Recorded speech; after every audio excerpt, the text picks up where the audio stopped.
Hello, good afternoon to everyone here. On behalf of EC Council, I want to thank you all for joining us. And as we discuss today a topic on how to build a successful career in cybersecurity.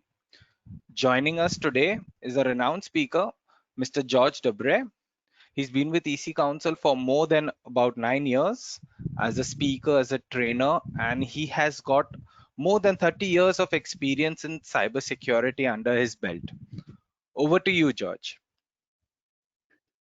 Hello, everyone, and welcome for joining our webinar today. As we did promise, we're going to talk about a hot topic for most of you. It's about how to build a successful career in cybersecurity. I know most of you being students and college students in different academic institutions, and I think it's a hot topic for most of you.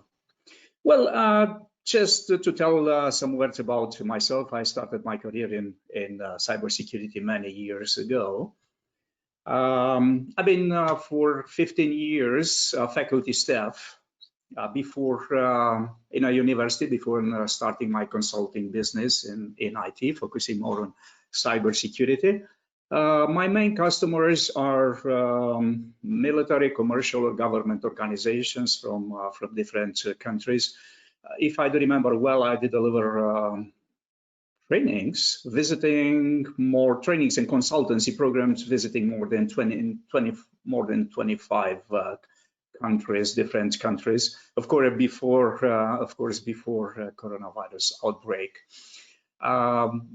Even I'm more involved in consulting business. I do enjoy any time to deliver training programs for academic institutions like Military Academy in UK of Department of Defense, US Army academies, and as well, I do deliver some train-the-trainers activities for people delivering trainings to academic institutions.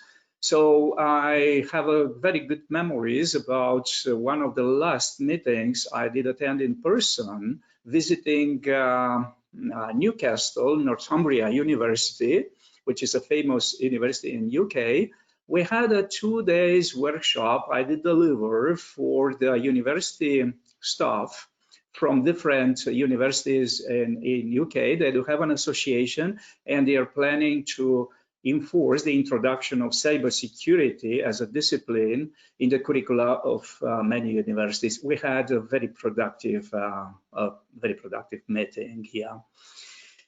Okay, so I will start my presentation today sending a big thank you to all people supporting the IT activities of business organizations and of people around the world, the IT staff. Yeah, because we're talking a lot about the effort of healthcare workers. Yeah, they did a great job.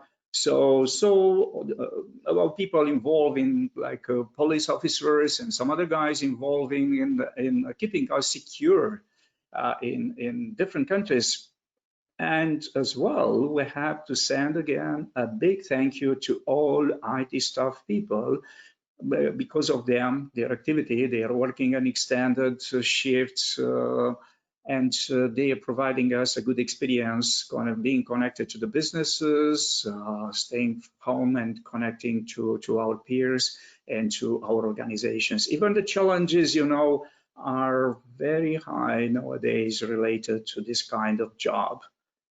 Any kind of IT job, not only cybersecurity jobs. But if you are talking in particular about the landscape of cyber threats nowadays, new threats generated by coronavirus outbreak, we can see a lot of attacks, because anytime the attackers are taking advantage of exploiting some opportunities in order to reach their targets. So I do have in here in this slide just some examples related to attacks the bad guys are generating against the businesses, against our privacy, about in order to steal our personal information and so on. So this is a graph provided by Interpol. They do provide some recommendations to us. And of course, because this is the main topic of our conversation today, so should I consider to start a career in cybersecurity as a good opportunity for my future? You know, there are some challenges related to some kind of jobs nowadays generated by the coronavirus situation. Yeah, we are not expecting some jobs to be the same as before. We are seeing some lack of demand for some areas of activity, but this is not definitely something applying to cybersecurity jobs, honestly.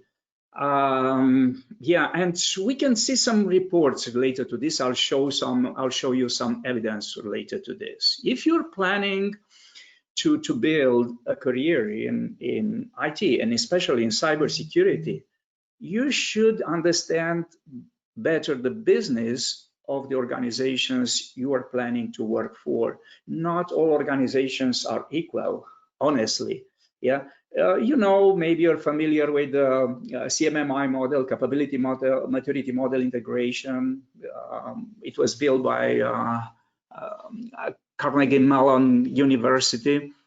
And yeah, we're talking about different profiles of organizations related to the IT implementation. Yeah, some organizations are not trusting too much technology, are a bit laggards. Yeah, some other companies are taking advantage of implementing technology and especially new technologies in order to take competitive advantage for their business. And honestly, if I'll have to pick my next employer, probably I have to look at such company. Yeah, being companies viewing the technology as a competitive advantage, the most mature organizations. Yeah, IT, it's strategic for them. Yeah, and there are some top organizations in the top. Actually, they are planning and creating and sustaining the competitiveness based on IT. For them, IT, it's a highly strategic asset. So should I look for such employer? Yes, if I have to get hired by an organization. And we're looking now at the offers of those organizations. We are looking how the job market it looks like, yeah, for in the past years, and maybe the impact of the current situation related to this. So I would say definitely there are no fears for people about the future of their job for people involved in cybersecurity. So this is I have some statements here. Like, for example, 3.5 million unfilled cybersecurity job by the next year. Yeah, it's a big increase from the 10 years ago or 15 years ago. And because we cannot fill the gap related to cyber skills of people around the world. Again, the criminals are very active, and we have to improve. The organizations are planning to improve and to build more assets and allocating more resources in order to protect their business from cybersecurity attacks. The cybersecurity unemployment rate is 0. Yeah, it's definitely 0. Even during those times where we are seeing some unemployment situations in different countries, yeah, the unemployment rate is increasing. So there is no fear for the guys involved in cybersecurity. And they're very well paid. Yeah, yeah. This rank it's applying in those numbers are applying in US, but definitely cybersecurity engineers, for example, are the highest paying and most recruited IT jobs by the last year. Yeah, and there is a statement of an official in the United States: if any college student asks me for career with most assured, yeah, a future, definitely I'm going for cybersecurity. And because most of you are attending from India, this webinar, you are studying in universities in India, academies in India. So looking at the market perspective in India, so by this year, you are expecting to 1 million cybersecurity professionals intended to be hired by companies just in a single country in India. So, well, the future looks bright, right? For if you want to plan a career in cybersecurity. But what are the requirements? We're going to analyze a bit and to talk more about the requirements. And I have some proposals for you, what you have to do in order to become a reputed and trusted and well-paid cybersecurity professional, because it's not an easy job, honestly. Yeah. I have a job. Yeah, I have a funny picture here. How to become a computer security expert, considering two different paths for this. So this is the normal path. Yeah, starting early, studying a lot, getting certified, keep your certification level status updated, and studying a lot every single day and practicing every single day. Yeah, holding different positions in an organization. It could take probably 20 years to become a highly paid security consultant. And there is a fast path, well, which is that one, to be a hacker. Yeah. Okay, it's a joke, but not anytime a joke, because we have some evidence related to this. Maybe some of you familiar with Mirai botnet. Yeah, there were three guys generating one of the most infamous denial of services attack over years. Yeah. Finally, the police organizations, they were able to catch them in US, three very young guys. They were building software robots, searching for vulnerable security cameras and home routers and internet, and making those devices to generate denial of service attacks against high value services, websites and DNS services and so on. And you know where they are now? You do believe they are in jail? Well, now think again. What was happening? Well, the judge decided for them to pay a fine, which is it was not so relevant related to the level of damage they generated over years against so many businesses. They had to pay $125,000 each, yeah, for this, and they're avoiding jail time, just doing some community hours working time, yeah, about 2,500 hours each of them. But you know how they are doing community work? They are helping FBI to catch the bad guys. So it's not so a bad situation for the real hackers nowadays. Okay, not everybody is so lucky, yeah, like those guys, I would say, yeah. It's a joke, but in this picture, but not anytime. Yeah, could be a joke. Of course, we are going because we're serious guys and we are not real hackers. We are going to apply for that long pathway. That means, okay, you have to follow some different levels of jobs. Yeah, entry-level jobs like a cybersecurity specialist technician, and after that, mid-level jobs like a cybersecurity analyst, consultant, and penetration and vulnerability tester. We're going to discuss a bit more about this. And well, becoming finally a cybersecurity engineer after years of experience and working a lot, certifying, getting some certification, studying a lot, and getting more experience. This is a normal path for the career of a cybersecurity guy we are expecting, honestly. Yeah. But what kind of jobs you are expecting to do in cybersecurity? Because cybersecurity, it's a generic term. Yeah, there are so many jobs here. I do have just a report here. Yeah, in two levels, organizing the jobs in two levels. Probably for you, as long you are a university student or just graduating the university, so you should look for initial jobs. Yeah, with a lot of advanced opportunities. All the careers in cybersecurity are providing a lot of advancement opportunities, honestly. And yeah, it could be a digital forensic analyst. It could be a penetration testing. And we're going to discuss today more about penetration testing. It could be an application pen tester. Yeah, very good job. You could be a SOC analyst working in a security operations center, but you should be familiar with threat intelligence and cooperating with some other teams in the organization.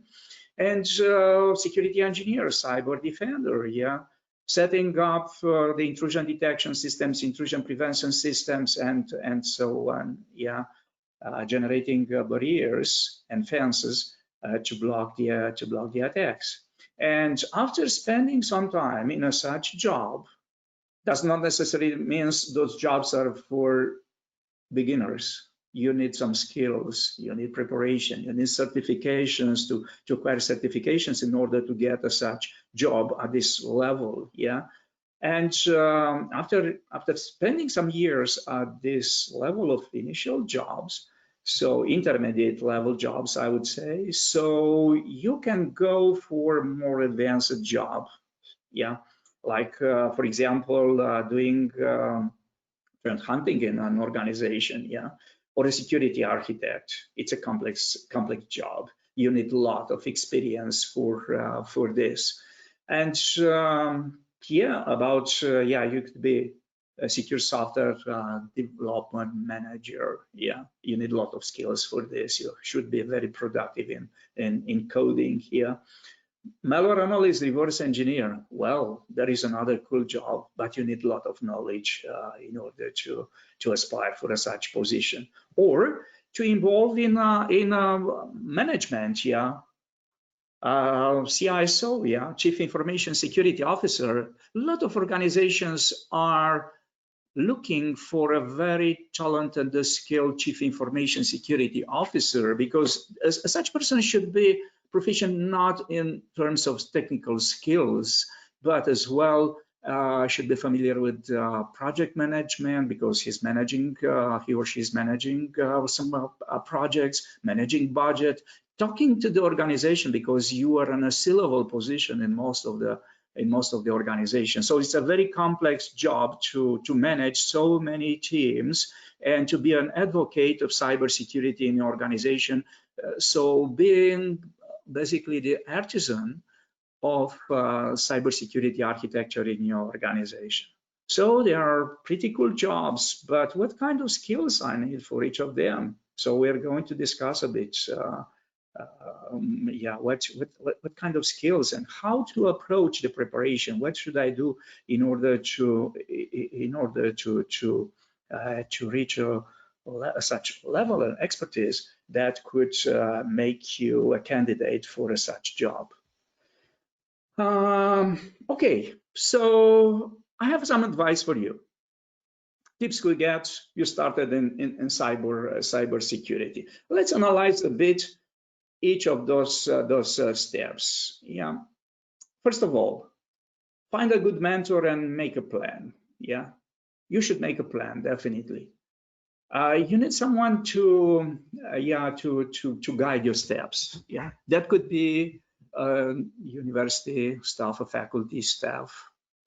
That could be someone you are trusting. That could be a famous person. Yeah, you are visiting the blogs, and some of them are willing to help you, to be your mentor. Actually, how to pick one of them? Should be a respected professionals with many years of experience in the industry, being an expert in his domain.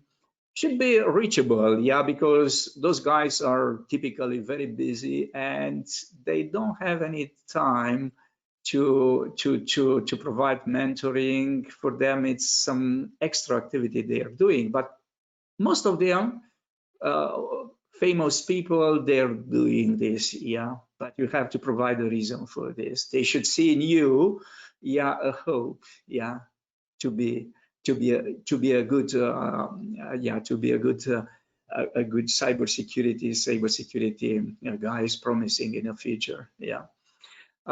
So so it could be, yeah, after finding a good mentor and asking that person to help you to make a plan based on the current level of preparation, asking for guidance. You have to select your area of specialization.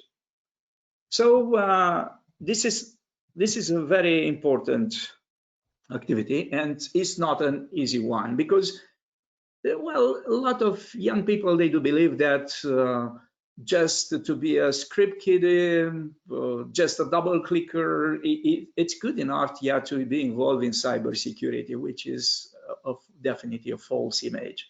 It's true, we can find a lot of publicly available tools. We can you can generate some attacks, simulating some attacks based on open source software, and the tools, they are very easy to use nowadays.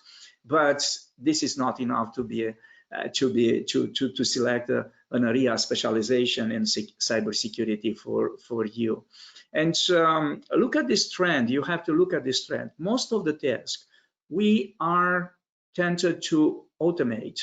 The organizations are automating this. Yeah, we are talking about CM solution, system information, and event management, automated solutions, lot of automated solutions, and machine learning and AI.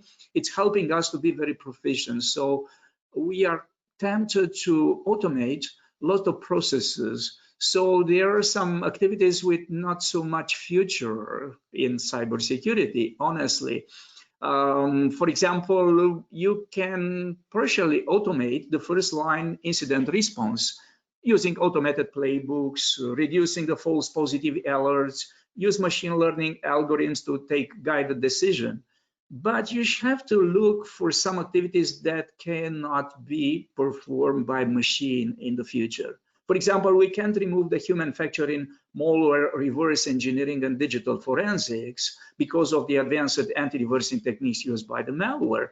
Yeah, same for purple team and classical penetration testing. Yeah, tools, they can help us to do automated vulnerability scanning, but individuals with both offensive and defensive skills are not easy to find, not easy to hire.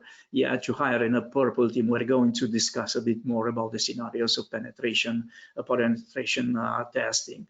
So if you're targeting just support desk or sysadmin jobs, so most probably is not the best approach, because those tasks are tended to be automated. You have to look for some other jobs, yeah, like again, reverse engineer, digital forensic, and advanced incident response, red or purple teaming, threat analytics,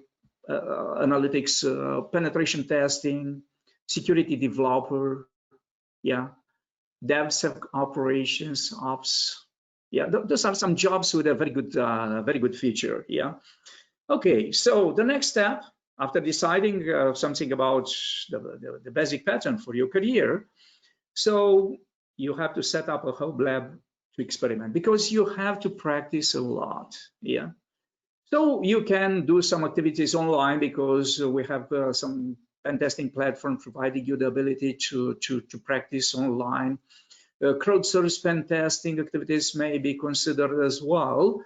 And yeah, you have to build, however, your own lab based on a virtual environment. You are using virtualization, of course.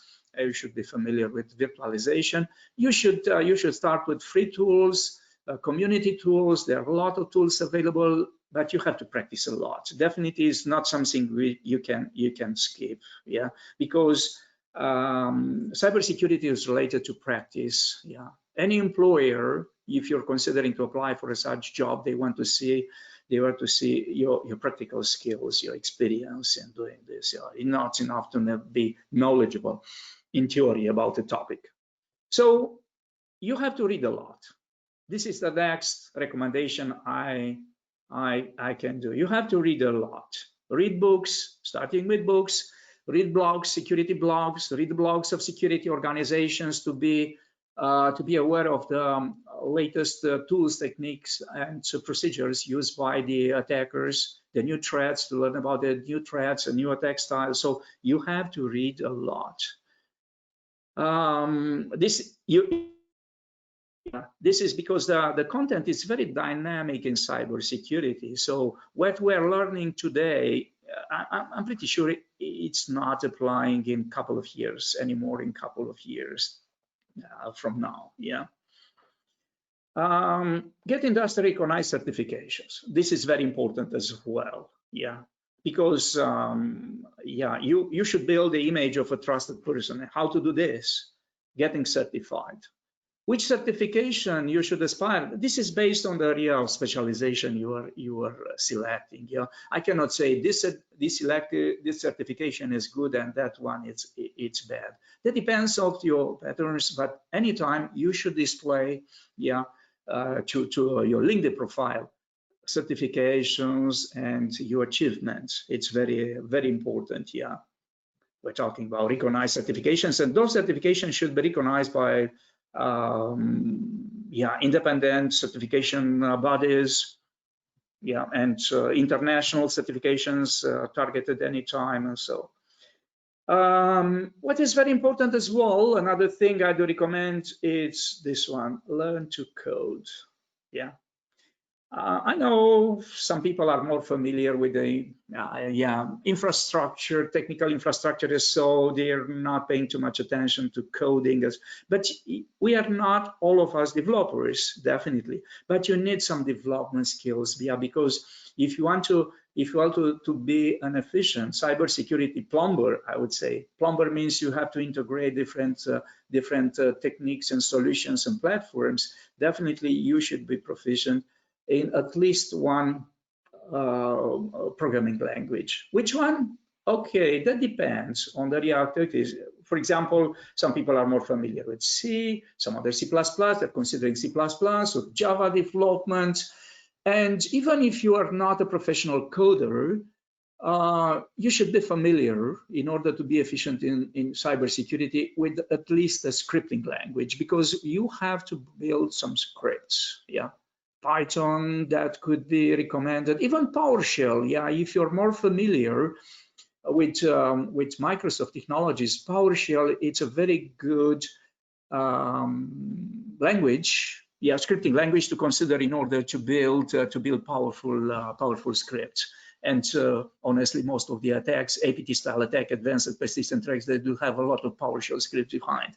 I can tell you the reason about, because PowerShell it's our friend, is the friend of sysadmins.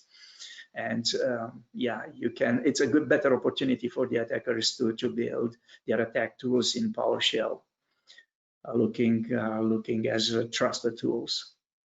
So, and the last recommendation is this one: try to give back to the community. So just not to be a follower, but you have as well to be an active member of communities. Yeah, get involved into open source projects, to contribute, donate time and money if possible, share your skills and knowledge with others, help and mentor new starters, go to the security conferences and speak on security conferences. Yeah, this could be. Those are my recommendations. Yeah, just some recommendations. I'm recommending you if you want to plan a career in cybersecurity. All right. You have to look, I did mention previously, for some areas where the demands is currently increasing. Yeah, if you have to to pick a pathway. Yeah.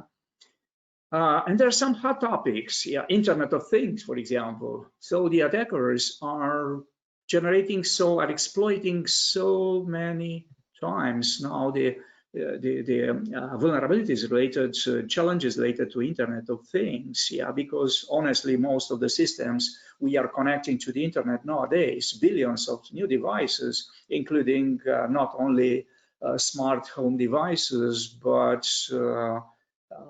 devices and sensors in critical areas, critical services. Yeah. And we're not designed to be connected to the internet. So there are a lot of challenges related to this. It's a large variety of threats. If you're talking about healthcare, for example, you heard maybe about the vulnerabilities associated to pacemakers connected to a remote device by internet for monitoring. And yeah, there are plenty of vulnerabilities, and most of them we've seen an increasing number of Internet of Things or related attacks during coronavirus outbreak because yeah, people were tempted to do everything, to monitor the systems, to build the systems over the internet from remote locations. So another hot area is that one of the artificial intelligence, AI. AI, machine learning, you can see the responsibilities in the screen. There are not so many regulations related to AI.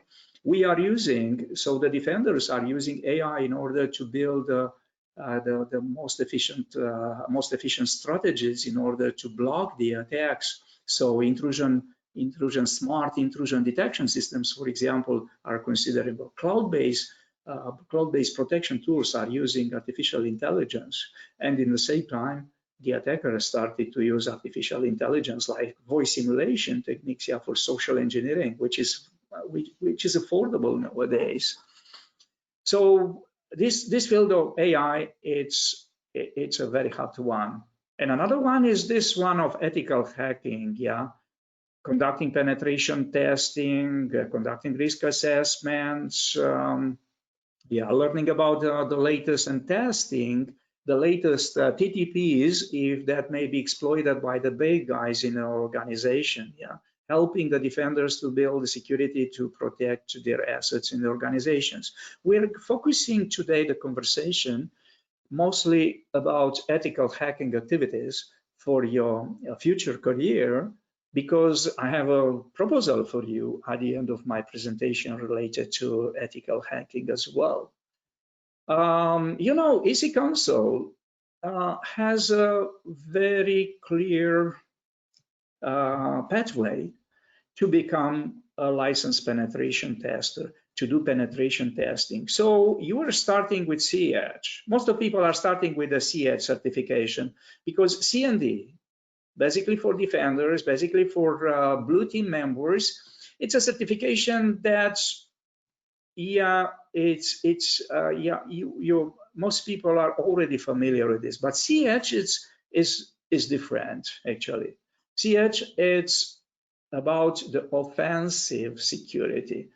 You are simulating the membership of the red team pen testing, and you are simulating the activities that the real guys are doing against your company assets in order to get control of your resources. So it's a pretty cool training, and I'll tell you a bit more about this training. And of course, you have to prove the skills. There are actually 2 exams related to CEdge. One standard exam, you're proving just your knowledge, and another practical exam, and together building the CEdge Certified Ethical Hacking Master Certification. What's next? Because in the CEdge training, we are learning, and you have to prove during the exam your capabilities, your knowledge. We are learning how to use the offensive tools, yeah, to do penetration testing, simulating the attacks of the bad guys. But there is another training, ECSA, security analyst training. And in this security analyst training, yeah, sorry, there is a delay on, yeah, now we are back to the slide I was intending to present. So ECSA, it's security analyst training. It's a better preparation it's a more advanced preparation to become a successful penetration tester. Yeah, because we are learning not just about the tools, how to use the pen testing tools, but we are learning how to build a pen testing project, including the preparation phases, identifying the customer needs, identifying the tests required based on their specific business environment. And after that, you are doing the job. We are analyzing more complex scenarios of penetration testing. And after that, you have to build a pen testing report, which is the most important deliverable for a customer, because this deliverable is presenting you the likelihood and the impact, estimating impact of the attacks against the assets of the organization, of your customer. And this is very important for them in order to provide remediation. They have to do risk assessment of the vulnerabilities, and they have to build a remediation plan, and you are assisting them to do this. And the last stage of the preparation, the expert preparation, LPT master, it's that of practical exam. There is a practical exam associated to security analyst ECSA training as well. But the final exam is this one, LPT master. And after achieving the status of LPT master, so you can build your consulting company providing penetration testing activities, earning a lot of money, and building a successful cybersecurity career. Yeah. Okay, so we are starting with basics. Today, I'm going to present you the main topics related to ethical hacking training, because again, I told you I have a proposal for you to enroll for such training. Yeah, in a couple of weeks from now. It's a very good opportunity. I'll tell you at the end about this one, to become a CH professional. About CH certification, just providing you a bit more details related to this. It's a trusted certification. It's a huge recognition of this certification. Yeah, look, some certification bodies like ANSI. Yeah, NICE. Probably you're familiar with the NICE initiative, national initiatives, cybersecurity education in the United States.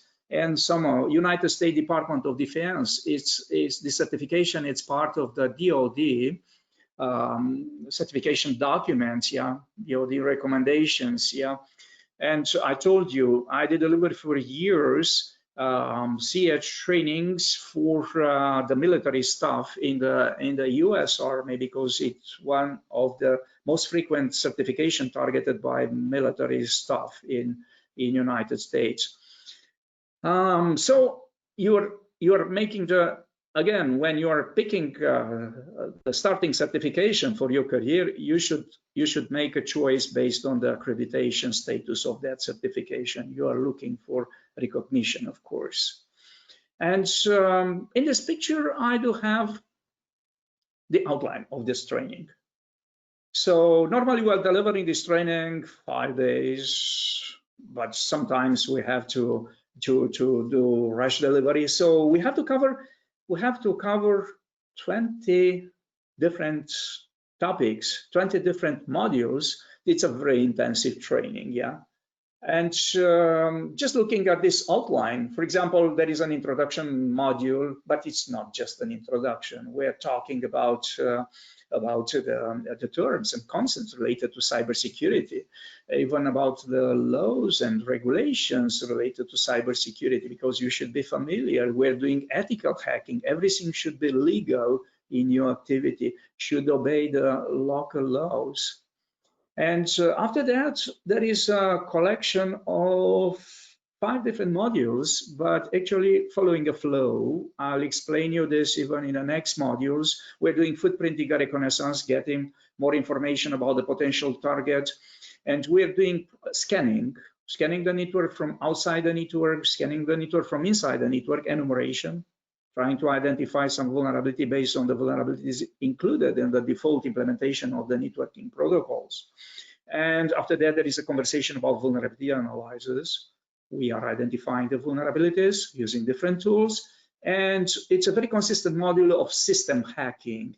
This module of system hacking, it's a very long one. Yeah, module number 6, system hacking.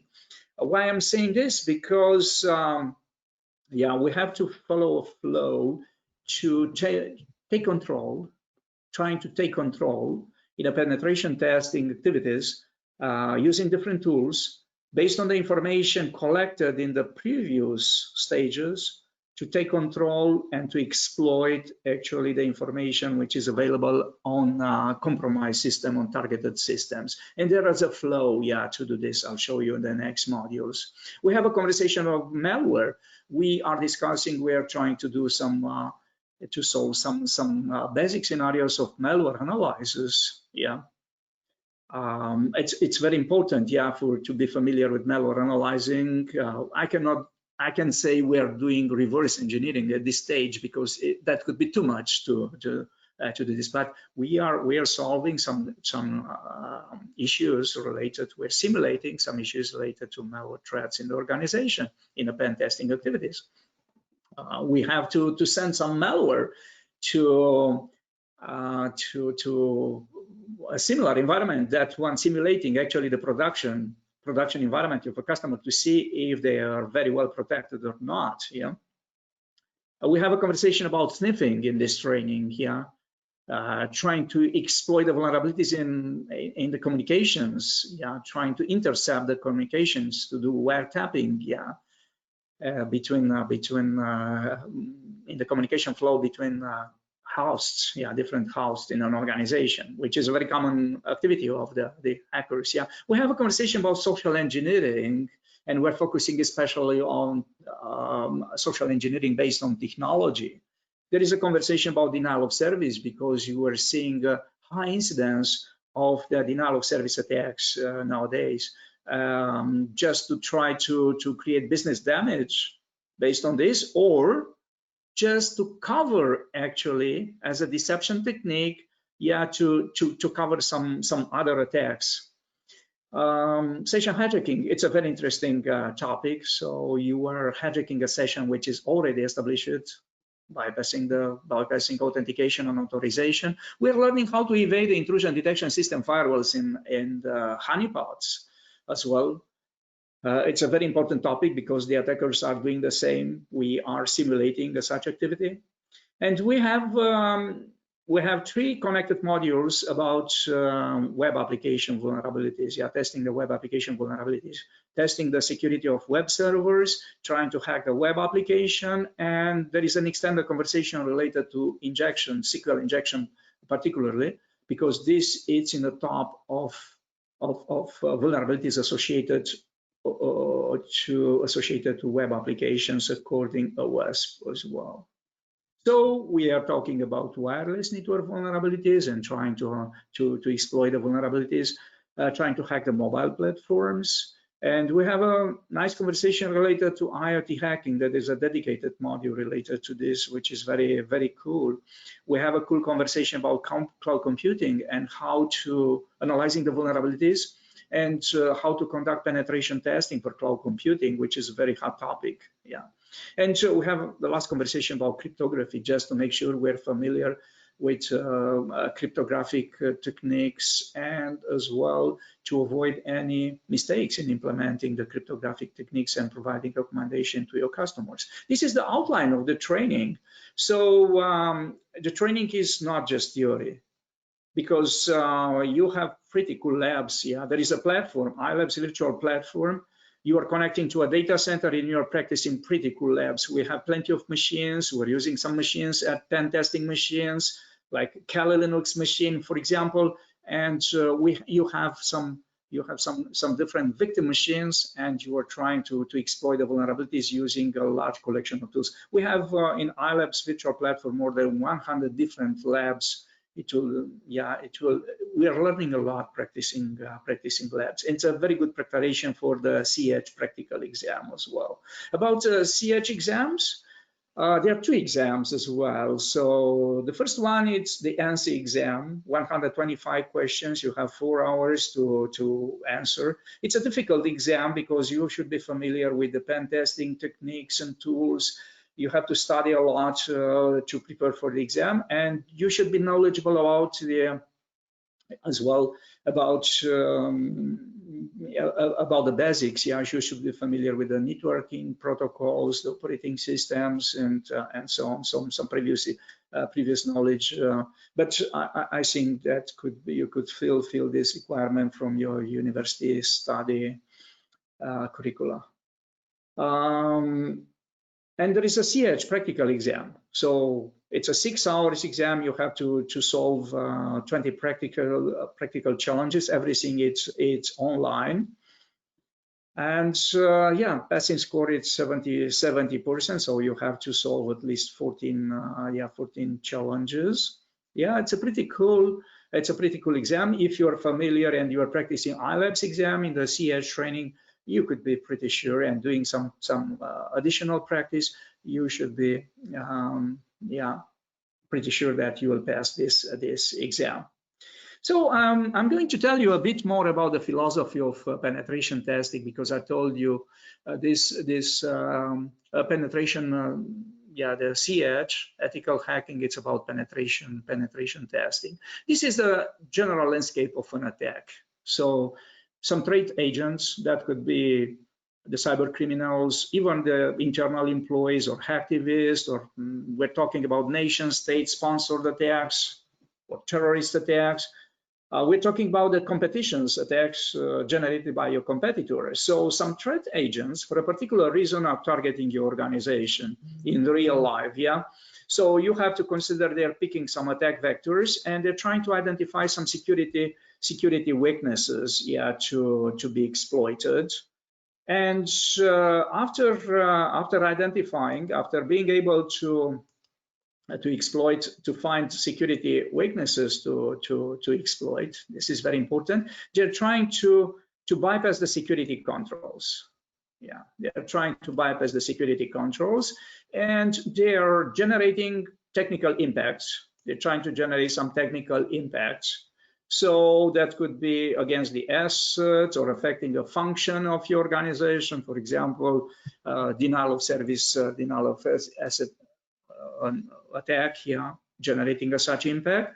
And anytime they are targeting business impact, yeah, generating a business impact, this is actually the damage inflicted to the business of the victims. Yeah, the business impact. This is the flow of the attack chain, right? You are familiar with this. We should understand this. We have to keep anytime in mind if you're doing pen testing. We should keep this in mind anytime. So as a defender, as an organization, so we have some teams in the organization. We have the red teams, offensive security team, doing ethical hacking, trying to identify the vulnerabilities and exploit the vulnerabilities, doing different type of pen testing.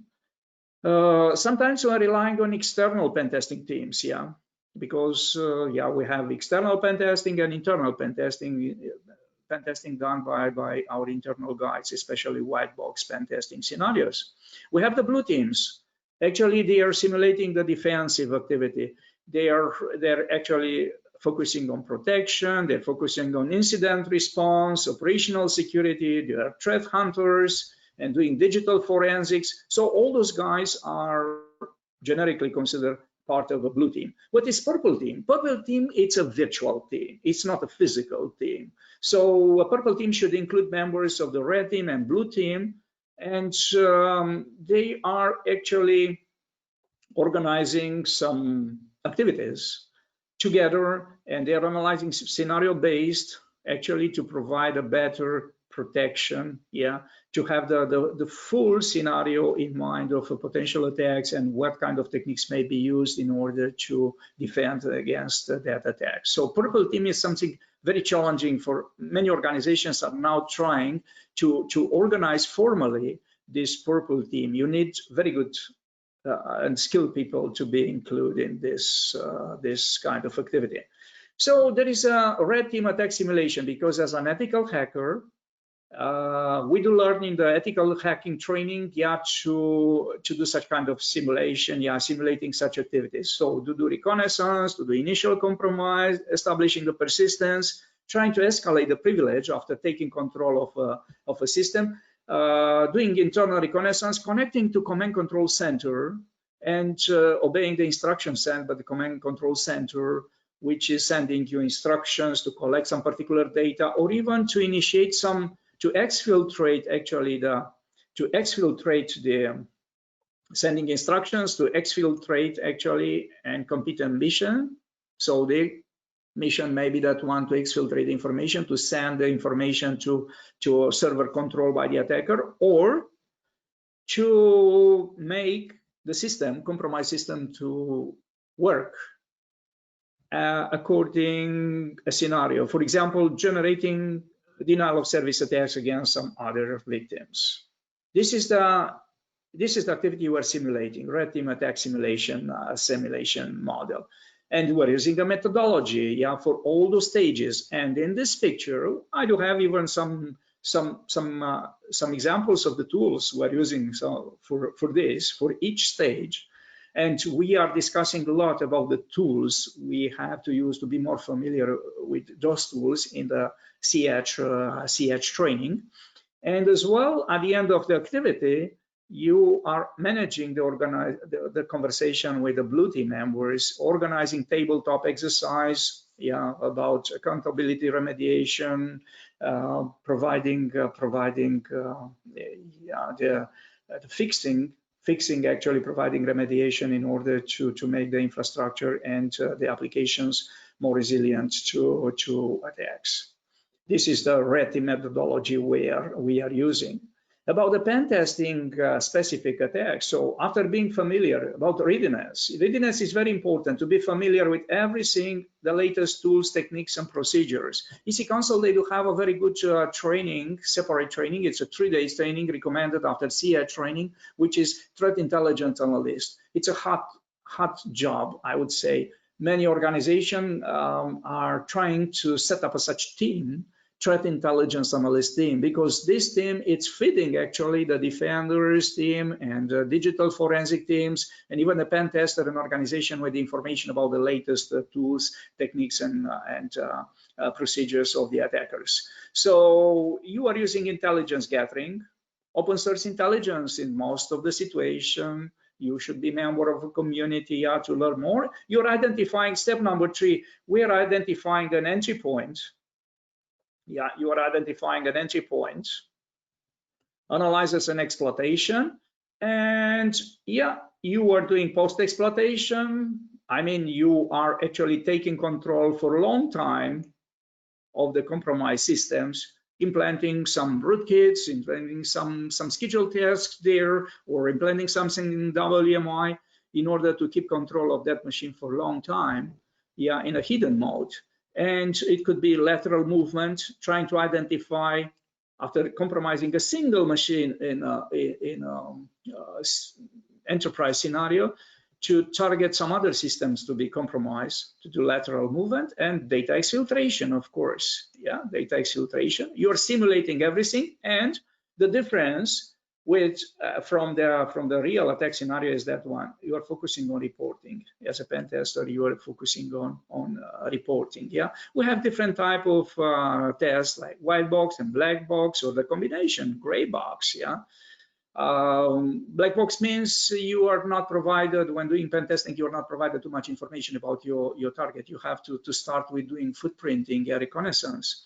And the white box scenario, and it's enough to compromise victim system to identify just a single vulnerability. But in a white box pen testing scenarios, so you are trying to identify all vulnerabilities associated to a particular asset. So again, to a particular asset, and you're trying to provide a hierarchy, to organize that hierarchy provide based on the likelihood of each of those vulnerabilities that could be exploited. And we are using the APT style attacks. I'm telling you a bit more about APT style attacks, which are very complex scenarios actually. About CH. about CH flow, yeah, because it's a flow of the pen testing recommended by CH training. First of all, starting with footprinting, after that scanning and enumeration. Scanning, it's actually the activity of scanning from outside the network, yeah, trying to exploit some vulnerabilities in the configuration of intrusion detection systems, firewalls, to get access from to the internal hosts.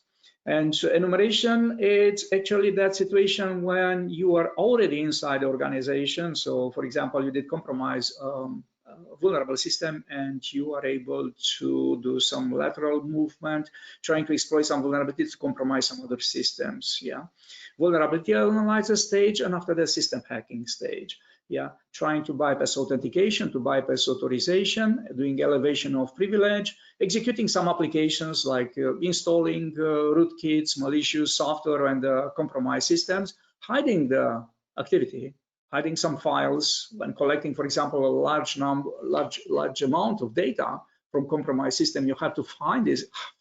To hide this information in a particular way using steganography techniques, for example, before sending this information to the command control center. And the last activity, maybe this one of covering the tracks, yeah, to hide the evidence of your activity. And we're learning in different modules about all the stages, and we're practicing exercises related to this, yeah. And here we have some more information related to the technique used in order to exploit used in order to do this. We are actually practicing everything in practical scenarios, and we do learn how to use those tools. Yeah, you should be familiar after attending such training, CH training. You should be familiar with those tools. Yeah, definitely. And we do learn in the CH training how to use different penetration testing tools. Again, more than 100 labs in organizing different chapters in different scenarios. And we are practicing a lot of tools, open source tools, or even some commercial version of some tools. This is one of the best values of this training. Yeah, practicing and making us of the CH training, making us familiar with a lot of pen testing tools. The labs are amazing, yeah, in this, making us familiar with Metasploit, with some different tools that definitely we are using for in order to simulate our attacks. Tools that are actually used by the real attackers in order to generate the attacks. And I have in this picture just to show you a pen testing scenario, for example, just to learn about the tools you should be familiar with. Yeah, the tools and techniques we are using in such a pen testing scenario. So I'm not focusing too much and explaining in detail all those steps. Yeah, because you are simulating complex scenario. A pen tester should first identify a potential victim. That could be a web server, for example, exploiting cross-site scripting script, yeah, stored the script, and using tools like a browser exploitation framework in order to do this. So this is a flow, yeah, identifying a vulnerability, bypassing the firewall, and after that. Using social engineering, because most of the attacks, APT style attacks, are using anytime some social engineering techniques. It's easier, yeah, to compromise the humans, yeah, to target the humans. At least you're trying to do this, and in most of the situation, there is a very successful technique, yeah, social engineering techniques, yeah. Luring a targeted company employees to visit, and after that, generating a Metasploit activity connected to the client machines connected to you, initiating a reverse connection, getting access to the victim machine, elevated access to the victim machine, And after that, you're browsing the SharePoint server, compromised employee, exfiltrating the data belonging to the customer connected to the SharePoint server in the intranet, and so on, taking control of the systems, so generating SQL injection flow in order to hold a database server, escalating the privilege, and stealing the confidential data in databases. Looks familiar, right? If you're reading any scenarios, a lot of scenarios presented by case studies presented by security organizations, so such scenario, it's real, actually. And in pen testing scenario, you should be familiar to simulate such attack to see how vulnerable is the infrastructure and the environment of your targeted organization by this. So we're using different tools. You should be familiar, yeah. Burp Suite, for example, or XEDUCO proxy, browser exploitation framework, knowledge about cross-site request forgery attack, how to build such a script, yeah. SQL Map, which is an amazing tool in order to generate SQL injection. Metasploit, a very powerful platform, yeah. You need some capability to build some scripts, yeah. A script, a basic script, HTML script, yeah, and cross-site scripting knowledge. So just to create, I did use this picture just to create you an image about the scenario of pen testing and what you have to do as a future pen tester. And now I think it's before going to answer the questions and to show you the exciting proposal I have for you at the end of this presentation, I want to show you maybe some demos. Yeah, why not? Why not? Yeah.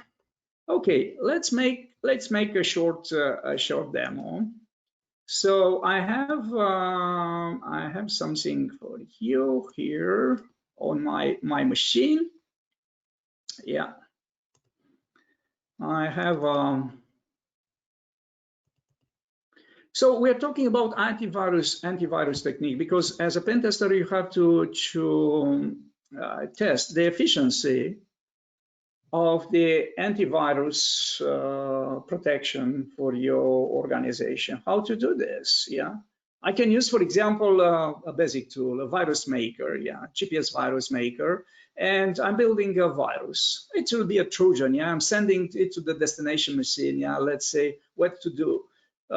Disable. I'm picking the activities. Yeah, I don't need the coding knowledge in order to build such malware, piece of malware. Yeah, disable something, disable. So you can see the options here, many options. Yeah, it's a tool, and the reason I'm using this basic tool is that I'm picking some actions. Disable security center. Yeah, destroy clipboard, terminate Windows. I think it's enough. Yeah, hide run and so on. I'm picking some activities, and I'm picking a name for this tool after installation. Okay, let's pick this one. It's emulating DLL executable file, and the server name, so the carrier, yeah, because I have to send it to a destination machine, sender.exe. Okay, let's keep it, and I'm creating a virus. Okay, it's saying this. Look in the background. There is a virus creator, sender.exe. It's an exe file. Okay, what's happening if I'm double-clicking this? I'm trying to avoid this, because otherwise we'll have to restart the machine, most probably. So you know the impact if I'm double-clicking on this file, what could happen to my machine. But my question for you, and maybe we'll have a conversation during our Q&A session. How successful I should be sending this, because I have a virus, no, but I have to test the efficiency of the protection to my customer organization. I want to send this virus to my customer organization. How successful I should be doing this? I know you can say not very successful, because you are expecting for them to have an antivirus protecting them. They do have a firewall, they do have an intrusion detection systems, and there is a combination in a lot of the situations. Yeah, next generation firewall, and this actually could detect there is something malicious with my file. Yeah, that could be not so easy to send a such tool, malicious tool, to my victim. Yeah. Okay, let's test it. Maybe some of you familiar with VirusTotal. Yeah.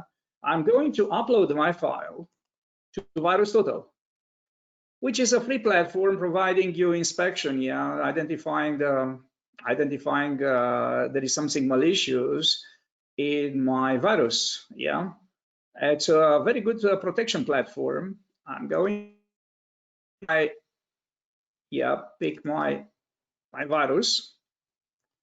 Okay, and yeah, I'm confirming upload of this. The file is uploaded and they started analysis. Yeah, more than 70 different platforms, all relevant antivirus platforms are testing my virus now. I'm not very happy as a pen tester.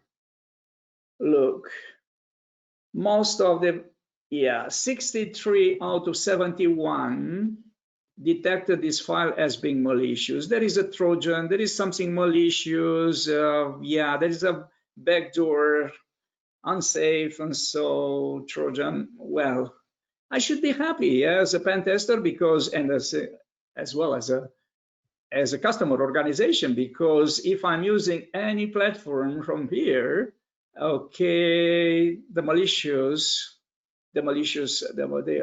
attack will be detected, so the attack may be not so successful. Okay, so there's some companies saying, okay, antivirus platform, they're saying, okay, there is no issue with this. You can run this file. We're not blocking this, but just a little number, just a little. I hope you're not using any antivirus from here, Okay, that's good sign. So that means, sometimes because when your pen testing activities is not successful, I mean, you are not able to compromise some system, does not necessarily means you are not a good pen tester. You are not professional enough. That means maybe your customer organization, it's very well protected, and it's a good sign. Okay, so good. Let's change something in my scenario, just to provide you a subject of conversation. I have another tool here, which is a very basic tool. Again, I'm using just basic tools. I'm not using very sophisticated tools.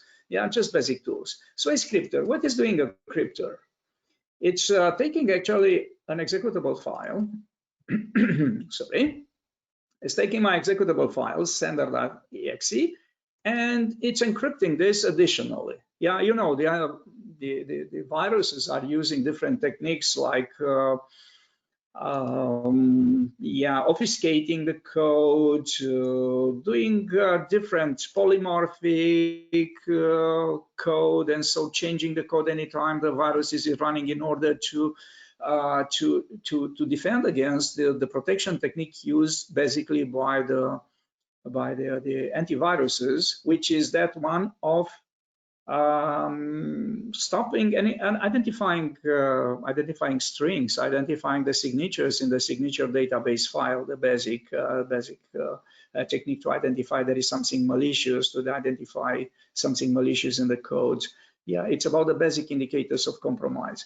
So I'm encrypting this file additionally, and this tool is providing me this capability to encrypt the file. It's generating another file. It was generating another file, and now I'm going to upload this file.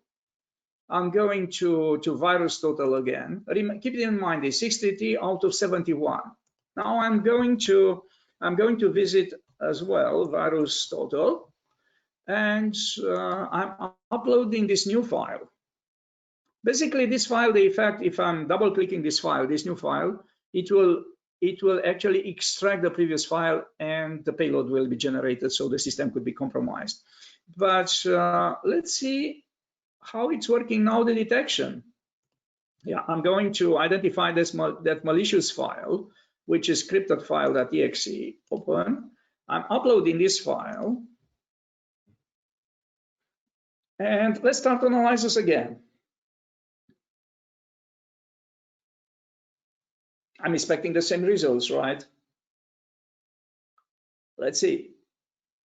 Let's see, it will take, yeah, more time. 39 out of 71. So the result is completely different. So the green list, it's bigger. So the protection, antivirus protection, yeah, antivirus protection is not so efficient. So again, yeah, trying to, yeah, sorry, was just 1 second, yeah, but you've seen the result. It's the result. It was different. They want to check, yeah, you've seen that just. Okay, I think I have to. Yeah, I did launch the capture protection, but you've seen a completely different. So you've seen already this. So I'm in the. Apparently, that is not possible to bypass this. Well, let me check. You've seen a different result. Yeah, 63 and it was 39. So the green list, it's bigger this time. So we're missing the capability to identify actually which is the.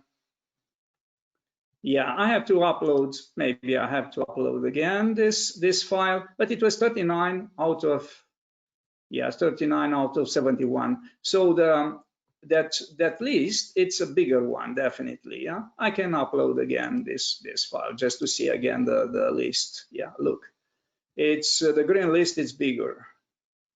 Maybe you're using some antiviruses from here. Yeah, Microsoft is saying nothing detected here. Yeah, Symantec, Trend Micro.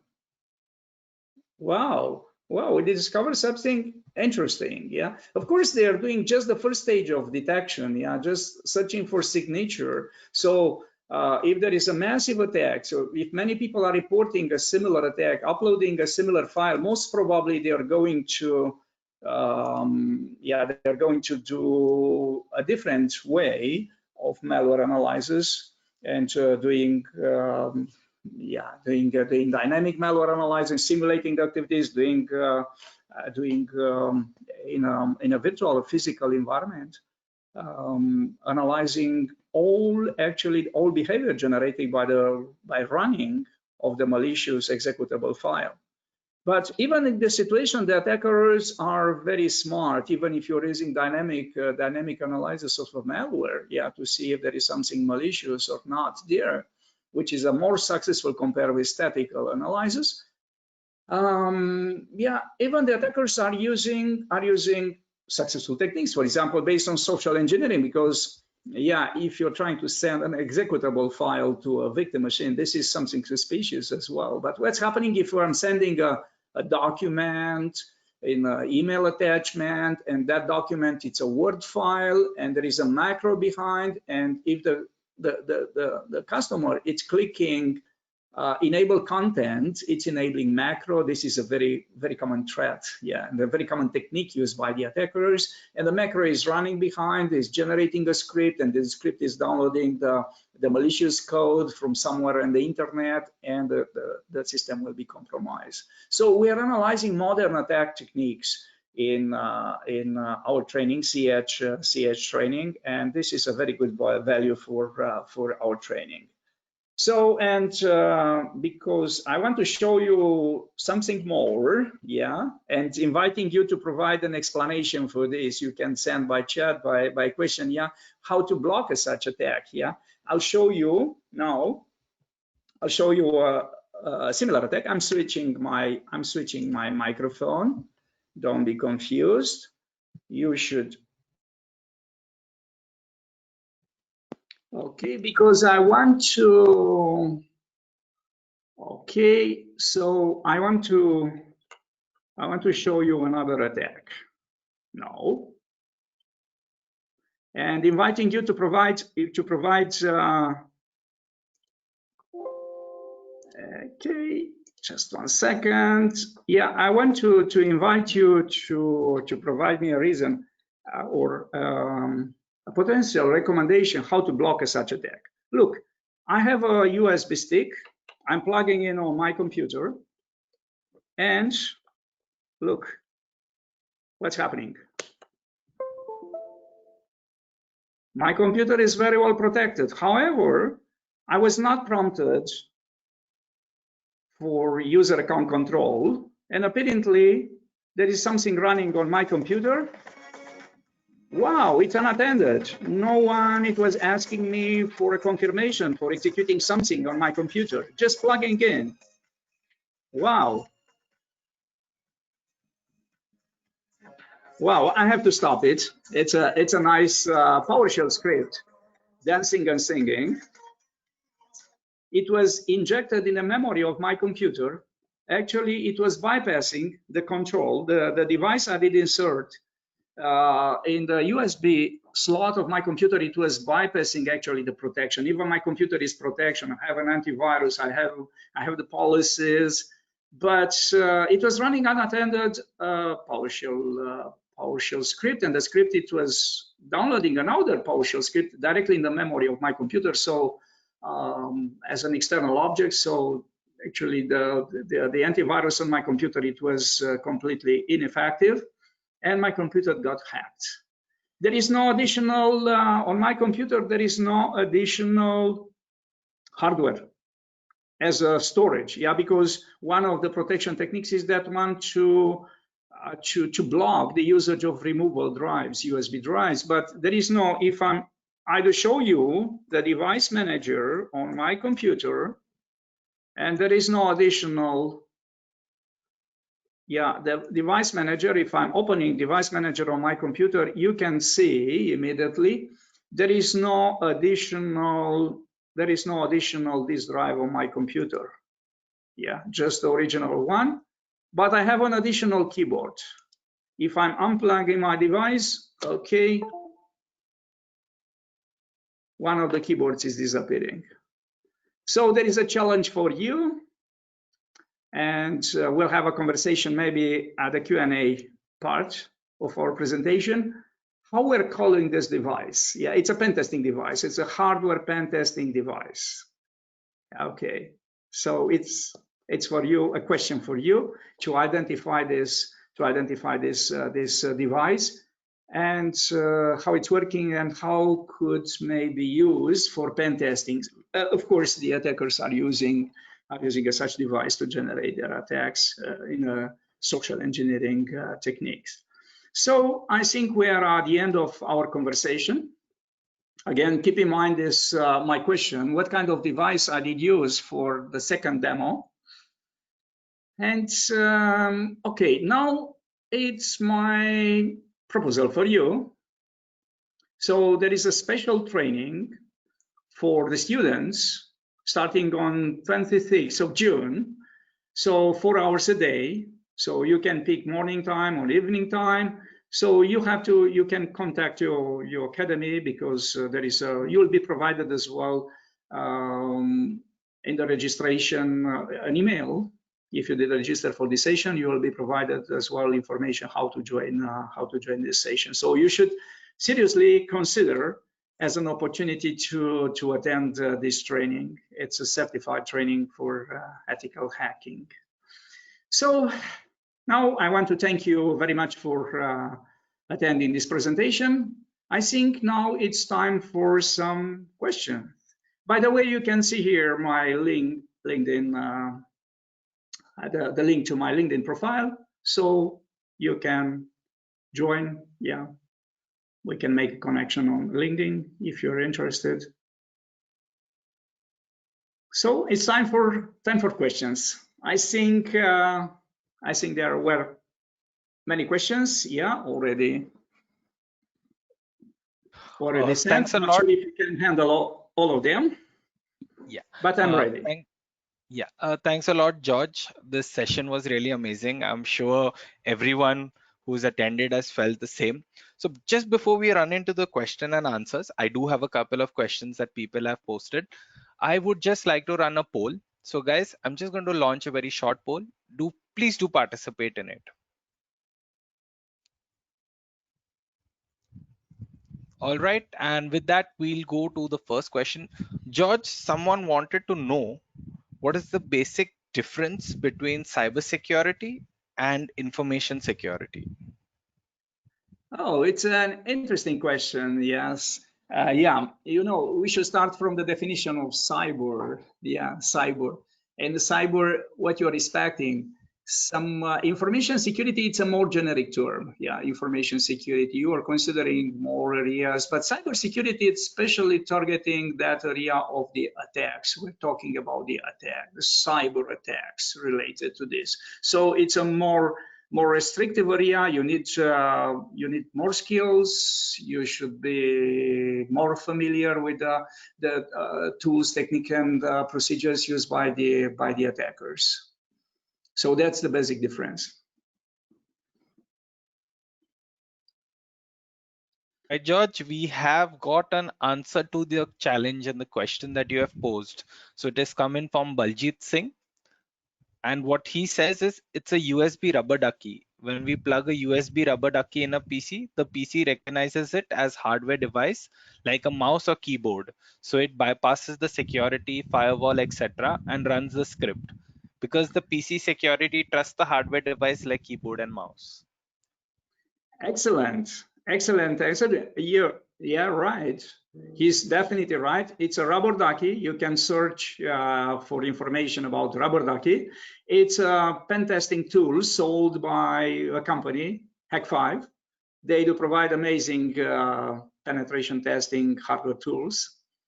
Yeah, you can search for more. I would like as well to have an answer to this question. It's again one of my questions for the audience: how to block a such attack?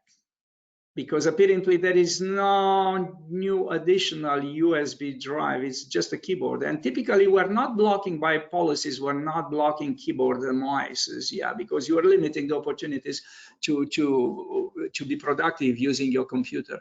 How to block a such attack? That is an interesting question as well. Yeah, George, Traditional another techniques question are not that has working for this. Yeah. Okay. So sorry for that. no. Another question that has come in is someone wants to know what are the various areas of specialization in cybersecurity. Yes, I think I did handle this topic because if you remember, I had some slides presenting the 10 hot topics in cybersecurity that you can make you to decide to approach for you, to consider for your career in different levels. If you're reviewing the presentation, definitely, and the presentation will be available soon on the EC Council side. And yeah, I did present you 10 different amazing jobs, yeah, providing you a very good opportunity for careers in cybersecurity, and I provided you as well 3 cool areas you should focus more: artificial intelligence, penetration testing, IoT security.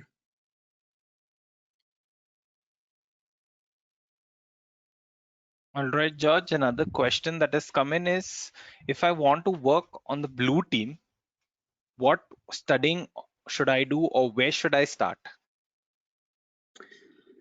Well, for a blue team, because it's blue team, it's typically a team of defenders. You should you need advanced knowledge and practical experience related to setting up intrusion detection system, intrusion prevention systems, firewalls, protection techniques, so the defensive barriers. You should focus on physical security. So anything that could be helpful in order to provide protection to your organization. For example, a good start may be the CND certification, certifying into a defender organization, certifying into a defender training, sorry, of EC Council. If you're checking the EC Council portfolio, CND, certifying into a defender, that could be a very good start for a blue team member. But as well, I would add As a blue team member, you should be familiar with the offensive attacking tools, because you should know the tools that actually the attackers are using against you. So after being familiar with the content of C&D training, that could be a good opportunity as well, even if you are a blue team member, to consider attending a CH, ethical hacking training, to be familiar with the tools the attackers are using against you to be a better defender.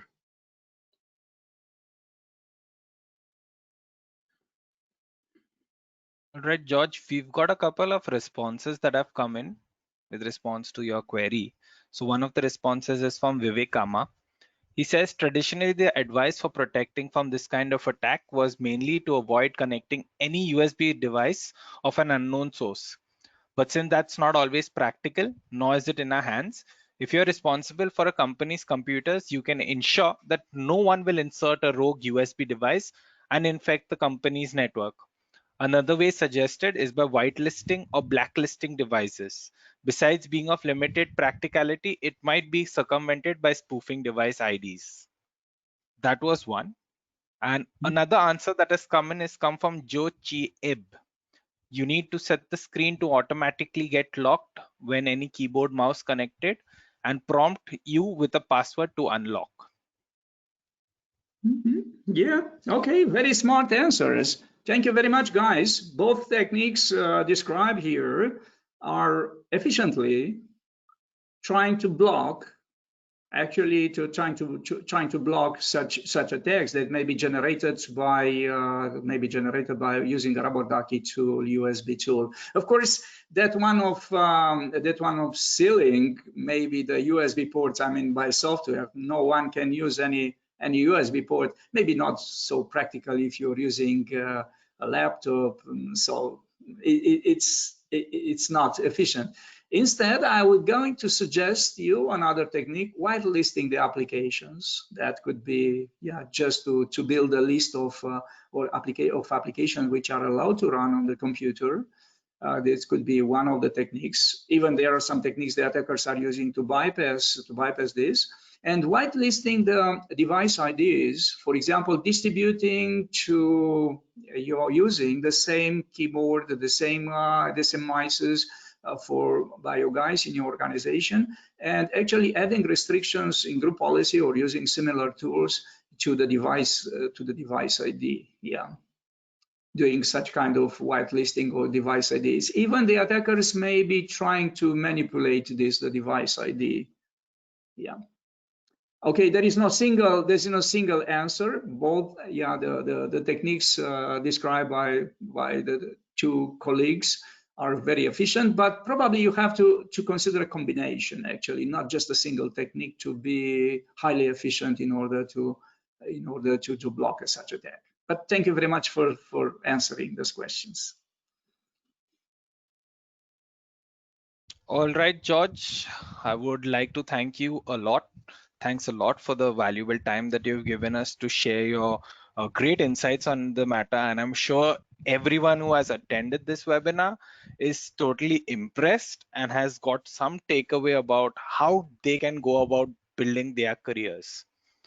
So everyone else, for all the questions that you have posed, we will get back to you and we will email you answers from George. Thanks a lot, everyone, for being a part of this webinar. We do hope to see you at all our future webinars. Thank you, George, on behalf of EC Council. Thank you very much. It was a pleasure to talk to you guys. Keep in touch. A note just before signing off. The webinar will be present on YouTube on our EC Council channel. So do follow us and it should be uploaded shortly. Thank you, everyone, once again for joining in, and have a good day.